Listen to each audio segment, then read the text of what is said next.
SID செய்தியாளர்களை நடத்திய விதம், அவங்க எதெல்லாம் எந்த விஷயங்கள் எல்லாம் அத்துமீறலில் ஈடுபட்டார்கள் என்பதற்கெல்லாம் தோழர்கள் சகோதரர்கள் பேசினாங்க. கிரைம் ரிப்போர்ட்டர்ஸ்க்கு மட்டுமே இந்த நெருக்கடியா, தற்போது ஏற்பட்டிருக்கக்கூடிய நெருக்கடி கிரைம் ரிப்போர்ட்டர்ஸ்க்கு மட்டுமே இந்த நெருக்கடியா அப்படிங்கிறதை பார்க்கணும். முதலில் இந்த செய்திகளை கிரைம் ரிப்போர்ட்டர்ஸ் தொடர்ந்து வெளியிட்டிருந்தது கூட அதற்கு முதல் நாளே இந்த மாணவியினுடைய விவரங்கள் எல்லாம் எங்களுக்கு தெரியாமல் இருந்தது. ஆனால் அவற்றை வெளிப்படுத்தக்கூடாது என்ற விதிகள் எங்களுக்கு தெரியும். பாதிக்கப்பட்ட மாணவிக்கு மேலும் தீங்கை ஏற்படுத்தும் என்பதனால இந்த அடையாளத்தை நாங்கள் வெளியிடுவதில்லை. இந்த செய்திகளும் ஆரம்பத்தில் இருந்தே தொடர்ந்து எந்த விதிகளையும் மீறாமல் மாணவியினுடைய அடையாளத்தை வெளிப்படுத்தாமல் தான் செய்திகளை வெளியிட்டிருந்தோம். இந்த முதல் தகவல் அறிக்கை கிடைத்த போதும் கூட அதில் இருக்கக்கூடிய சந்தேகத்தின் அடிப்படையில் யாரோ ஒரு நபர் அந்த மாணவியை அச்சுறுத்தலுக்கு உள்ளாக்கிய, பாலியல் வன்கொடுமைக்கு உள்ளாக்கிய கயவனுடன் பேசியிருக்கிறார் என்று அந்த பெண் புகாரில் கொடுத்திருக்கிறார். முதல் தகவல் அறிக்கை இருக்கிறது. இதை பார்த்துவிட்டு கடந்து போவது என்பது அதைவிட, அந்த குற்றவாளி செய்ததை விட பெரிய குற்றமாக இது இருக்கும். அதை பார்த்துவிட்டு தன்னுடைய கடமையை செய்த செய்தியாளர்கள் தான் இப்படி ஒரு இன்னலுக்கு உள்ளாக்கப்பட்டிருக்கிறார்கள்.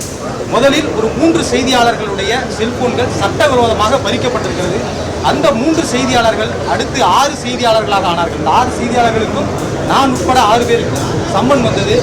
எங்களது செல்போன்களை கொடுப்பதற்கு சட்ட ரீதியாக கொடுக்க முடியாது என்று தொடர்ந்து வாதிட்டு வருகிறோம். தொடர்ந்து சட்ட ரீதியாக செல்வோம். இந்த 6 செல்போன்களையும் அவர்கள் அதையும் பறித்தால் இந்த 6 12 ஆகும். 12 24 ஆகும். ஒட்டுமொத்த செய்தியாளர்களுமே இந்த முதல் தகவல் அறிக்கை நிறைய செய்தியாளர்களுக்கு தொடர்ந்து வந்திருக்கும். தற்பொழுது வரை இந்த முதல் தகவல் அறிக்கை என்பது ஃபார்வர்ட் ஆகி கொண்டே தான் இருக்கும். தற்பொழுது கூட யாரோ ஒருவருக்கு அது கிடைத்திருக்கும். இதற்கு எல்லாம் யார் காரணம் என்பதை முதலில் செய்தியாளர்கள் சற்று புரிந்து கொள்ள வேண்டும். ஒரு முதல் தகவல் அறிக்கையை எடுப்பதற்கு ஒரு குற்ற எண் என்று ஒன்று, கிரைம் நம்பர். அந்த கிரைம் நம்பர் யார் கொடுப்பார்கள்?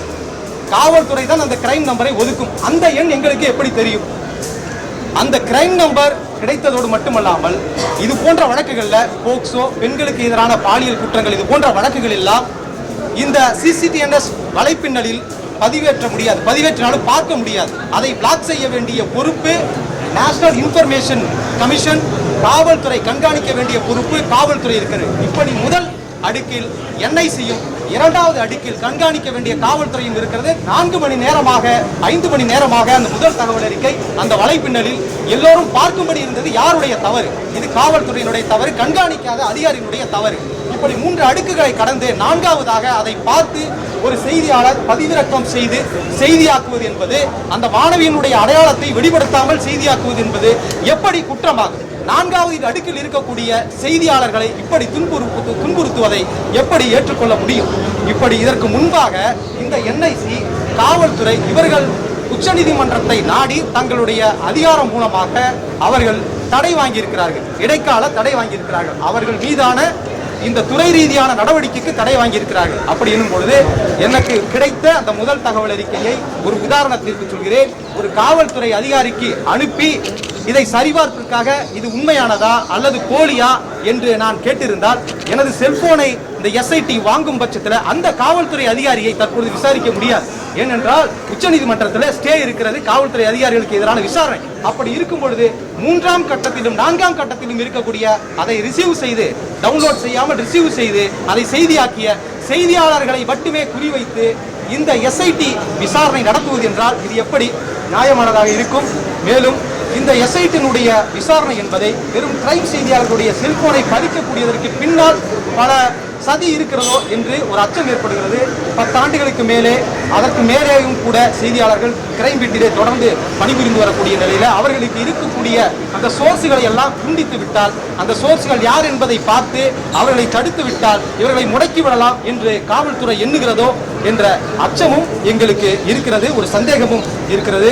தொடர்ந்து இதை எதிர்கொள்வதற்கு செய்தியாளர்கள் மற்ற செய்தியாளர்களுடன் இணைந்து சட்ட ரீதியாக எதிர்கொள்வது என்று முடிவெடுத்து விட்டோம். தொடர்ந்து பயணிப்போம். அனைவருக்கும்